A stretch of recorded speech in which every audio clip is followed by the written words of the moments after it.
Olunaku lwajjo omukazi abadde amaze ebbanga ddene ng'atiisibwatiisibwa eyeesimbyewo mu Isingiro district bamaze ne bamudenominatinga ne bamugyamu nga bwe bajjamu Walukagga.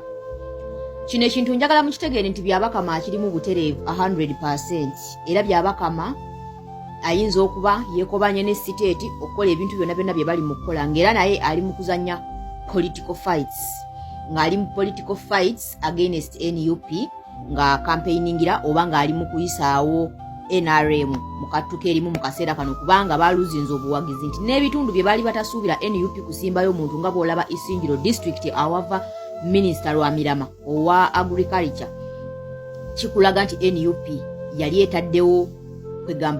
etaddewo obuwagizi obw'amaanyi okwetooloola Uganda.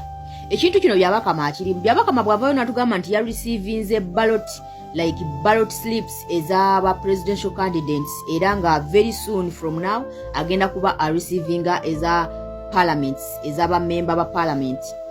So kati bw'otunuulira ekintu kino ogera n'okyebuuza n'ogamba kyagamba obukonge oba obupapula obulondebwako oba ballot paper ezigenda okufuluma ez'abamemba ba parliament bagenda zikubira olunaku lumu. Kubanga tolina bw'oyinza kuŋŋamba nti mu kaseera kano okyadenominatinga ba MP abanominatingibwa by your electoral commission gundi akakiiko kammwe ak'ebyokulonda nga ke kanominatinga ababaka abo. And right now tusemberedde ekintu nti ogenda kuba ng'ofulumya obupapula bw'ebyokulonda oba ogenda kufulumya ballot papers zifulume naye nga n'essaawa zino okulaga nti okyaleseewo gap ey'okudenominatinga buli MP ataatuukiriza gwe by'owulira okola ki by'owulira oyagala ng'era ssaawa zino tuwulira nti mulimu kwepima mu Joel Ssennyonyi owa Nakawa East. Okitegeera naye nze abuuza Byabakama ayagala tugamba nti ne bwe banaaba bamaze okukuba ballot papers nga zifulumye era amateeka gakyabawo olukusa oluddamu okudenominatinga abantu bino kati kino kikulaga nti abantu bonna be bali mu kujja mu lwokaano kyali kiteeketeeke bulungi nnyo era twagenda okuyingira campaign nga bo bakimanyi gwe batagenda kuteeka ku ballot ne gwe bagenda okuteekako kubanga right now bw'oŋŋamba nti like ballot papers ez'obwa president zafulumye very soon from now ennaku ezitali nnyingi ogenda kuba oleeta ez'abamemba ba parliament okitegeera nazo zigenda kufuluma naye ng'ate otulaga nti okyaleseewo gaapu paka ku kulonda paka olunaku lw'okutiikinga ng'okyadenominatinga ng'era okyawuliriza emisango abakomplaininga mu kwesimbawo gye baakuleetera ng'era ogenda kukozesa akakiiko kako okudenominatinga buli muntu yenna yenna anaaba asingisiddwa omusango gwe yakola ng'akola ki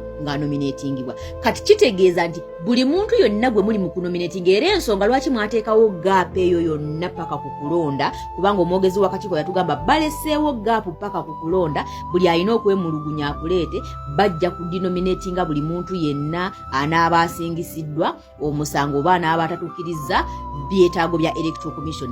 Kitegeeza kyali kibale bulungi nnyo nga electoral commission yeekobanye ne siteeti yeekobanye ne NRM members abeesimbyewo mu bitundu ebyenjawulo okubateerawo gaapu eyo okudenominatinga buli muntu abeesimbyeko.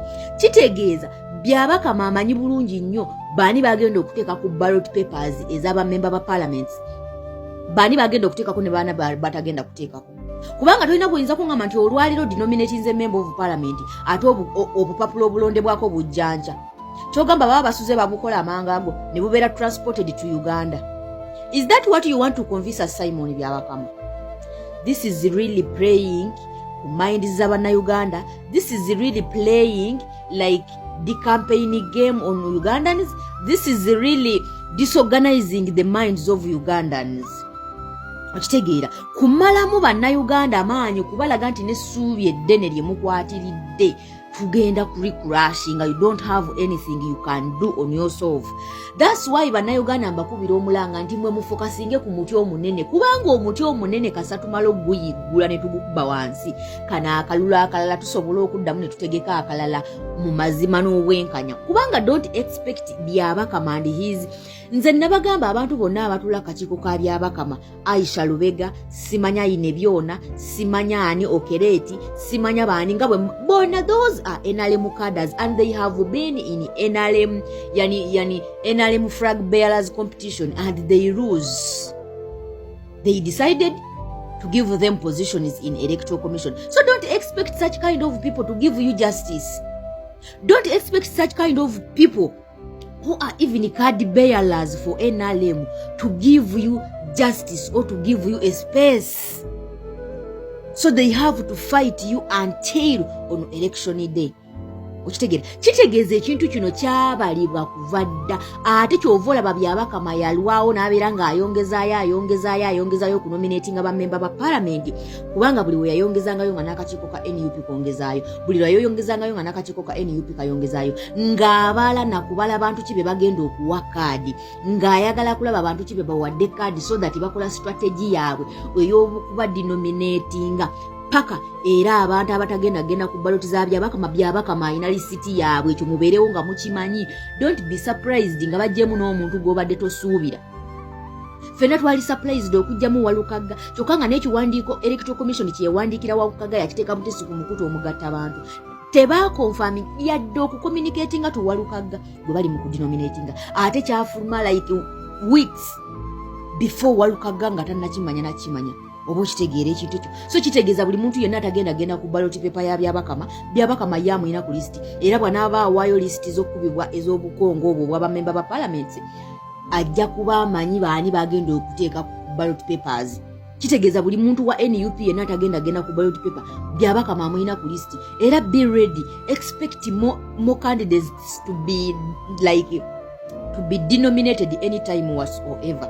Oba mukitegeera ekintu ekyo. So bino ebintu really, and now Ugandans are getting tired of this. Abamu tetukyabyogera nako. You just kubiwaacha n'obireka bulesi because we don't have anything to do with it. Because they have the system. They have the system. This game is really in byabakama agirimu 100% and twagala yebuzebuze kitamanyi. He knows bakama be bamuwa list bantu ki balina okuteeka ku ballot paper n'abatalina kuteekako. And don't be surprised. Kitegeera nga kituuse ne ku lunaku lw'okulonda ng'abantu abamu tebali ku ballot papers because you cannot tell me that you are denominating a candidate today and tomorrow the ballot papers are going to be out. Zigenda kuba nga zituuse mu Uganda. So kati bwe zinaba zigenda kuba zituuse mu Uganda kitegeeza n'omuntu oyo gw'odenominating leero kwali ku lisiti eyo ey'obukonge bwe bagenda okuleeta aba kwali nti yeesimbyewo. Ukitegeera oba tolina bwenza kungamba nti odenominating leero omuntu nti obukonge bufuluma nkya nti kati olwo amanga ago bamaze obuprintinga babajjeeko be. You people don't play on our minds. Temutuzannya temutusiruwaza byabakama. Wait a minute byabakama.